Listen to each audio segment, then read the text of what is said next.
Welcome to Miss Wia's art class. We're going to kind of sit back and relax and do a really easy lesson here.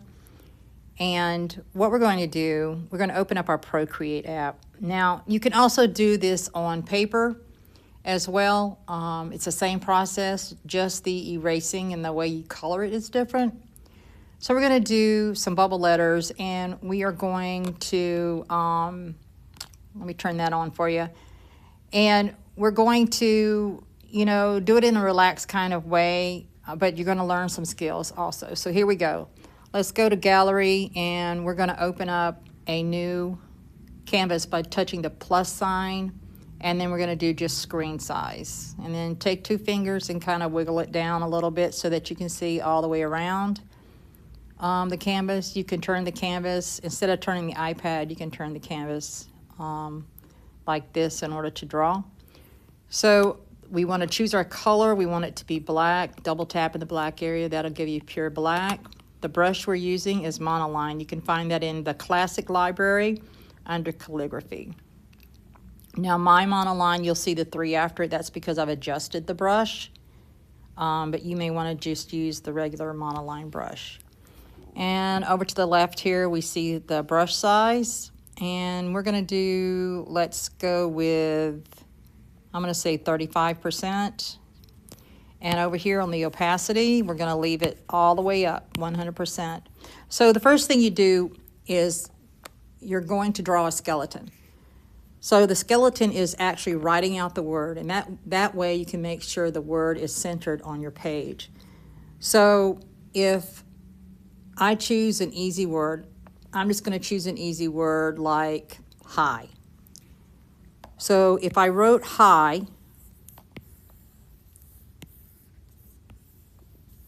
and I notice it's too far to the left, I could hit the arrow here and then move it over. I could also increase the size, but we don't want it too big. And I could center it. I could put it in the center. So if I'm going to go to snapping here and make sure that's on, and kind of put it in the center. So the next step is I'm going to go to the layers. I'm going to add a layer on top. And this time I'm going to trace around. Now, when you trace, you can trace round with a round edge, or you can trace with a square edge. It's totally up to you. I'm going to keep it round. So I'm going to trace around my letters here, or my skeleton, I should say. And so what we're drawing right now, we refer to that, or I refer to it as the skin. I made up this skeleton, skin, and eyeballs. When I was teaching in the classroom, it was easy for the kids to remember.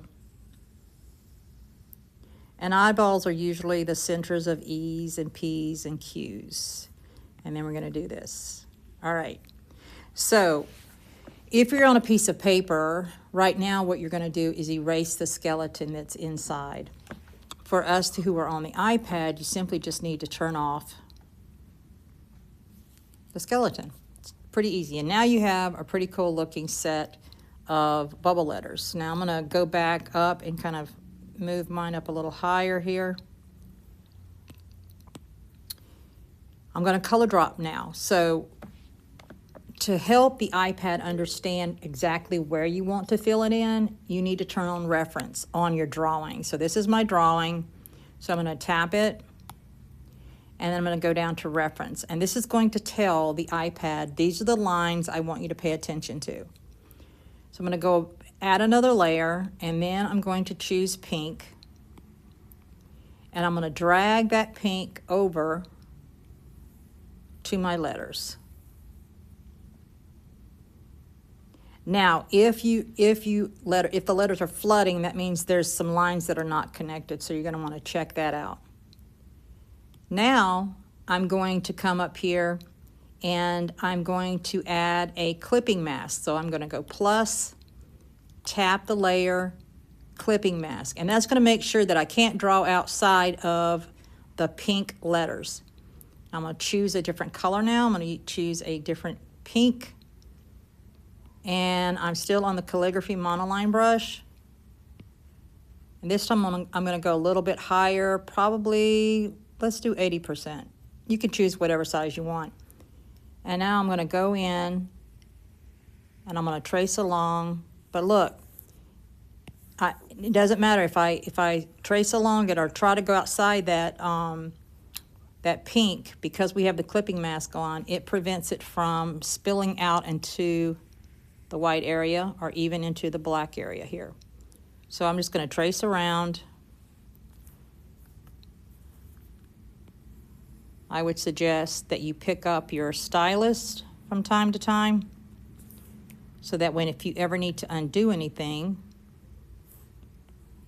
it only undoes it'll only undo the area that you last drew instead of undoing the whole thing.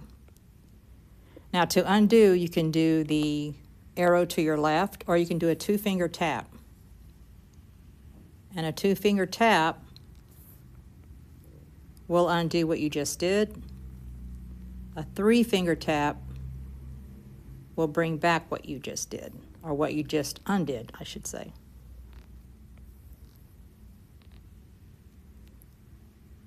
Now, if you're drawing this on paper, you can choose whatever colors you like and just follow along with what we're doing.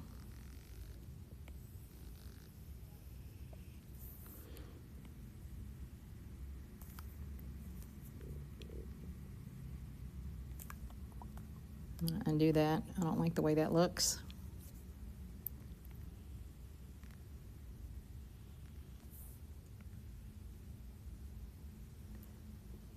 I would encourage you to practice doing this with your name.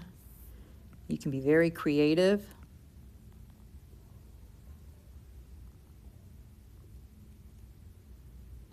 Now, there you go. Look how cool that is, and it looks so cute. Now, if you wanted this to be a transparent background, you would go up to layers before you save it, and I would just go ahead and turn off the background, and then when you save it, you hit the wrench, share, and do a PNG. A PNG will save it without the background. The background will be transparent. So I hope this was beneficial to you. Please, please, please save pictures of your work, or take a picture if you did it on paper and add it to the comments area. I would love to see what you came up with. That's it for today.